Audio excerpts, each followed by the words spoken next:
Pour le numéro 7, on est dans un numéro de valeur manquante où est-ce qu'on cherche le nombre de billes vertes. On a le nombre de billes rouges et le nombre de billes bleues. On nous donne la probabilité de piger une rouge suivie d'une jaune.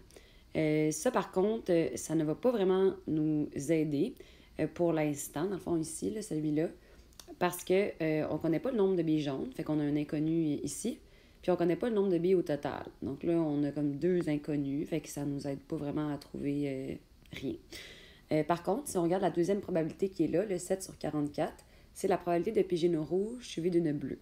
Et on a le nombre de billes rouges et on a le nombre de billes bleues. Donc, avec ça, on va être capable de trouver le nombre de billes qu'on a au total.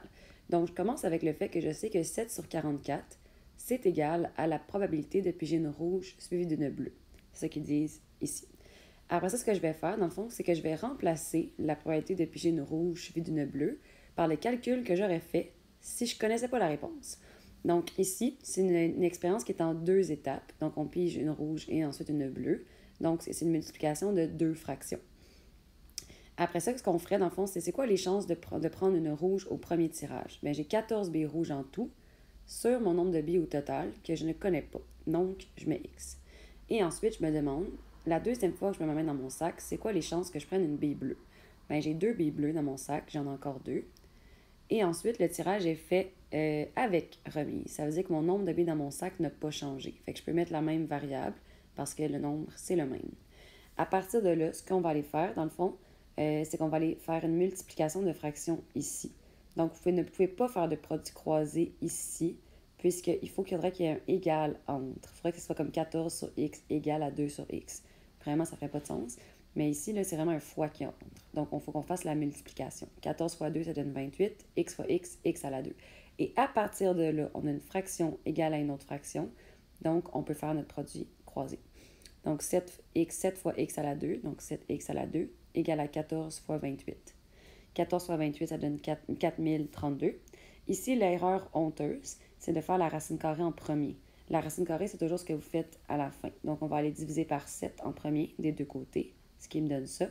Et ensuite, je fais la racine carrée de 576, qui me donne 24 billes. Une fois que j'ai mon nombre de billes au total, avec la probabilité qui est ici, je vais être capable de trouver mon nombre de billes jaunes. Parce que je connais le nombre de billes rouges, je connais le nombre de billes au total, je vais être capable de trouver mon nombre de billes jaunes. Donc, je pars avec la probabilité de rouge suivi de jaune. On me dit que c'est 35 sur 276. Ma deuxième étape, ce que je vais aller faire, dans le fond, c'est tout simplement d'aller remplacer la probabilité de rouge-jaune par le calcul que j'aurais fait si j'avais pas eu la réponse. Donc, je me demande, la première fois que je me mets dans mon sac, c'est quoi les chances que je prenne une bille rouge? Bien, c'est 14 billes sur mon nombre de billes au total que j'ai trouvé tout à l'heure, 24. Fois, c'est quoi la probabilité que je pige une jaune au deuxième tirage? Bien, je ne sais pas combien j'ai de billes jaunes, donc je mets X sur le nombre de billes au total. Ici, mon nombre de billes au total, c'est devenu 23 parce que c'est fait sans remise. Ça veut dire qu'on a une bille de moins dans mon sac. Même chose qu'à l'étape 1, ça veut dire qu'à partir d'ici, ce qu'on doit faire, il ne faut pas faire un produit croisé. Ceux qui pensent qu'ils peuvent faire là, 14 fois 23 divisé par 24 puis trouver X, vous n'avez pas raison parce qu'il n'y a pas d'égal. Il faut vraiment faire la multiplication. Donc, 14 fois X, ça donne 14X. 24 fois 23, je m'excuse, c'était Mme Pellerin. Donc, 24 fois 23, 552. Donc, je fais mon produit croisé après. Donc, 35 fois 552 est égal à 276 fois 14x. 35 fois 552, ça me fait 19 320. 276 fois 14, 3864. Et je divise par 3864 des deux côtés, qui me fait 5 billes jaunes.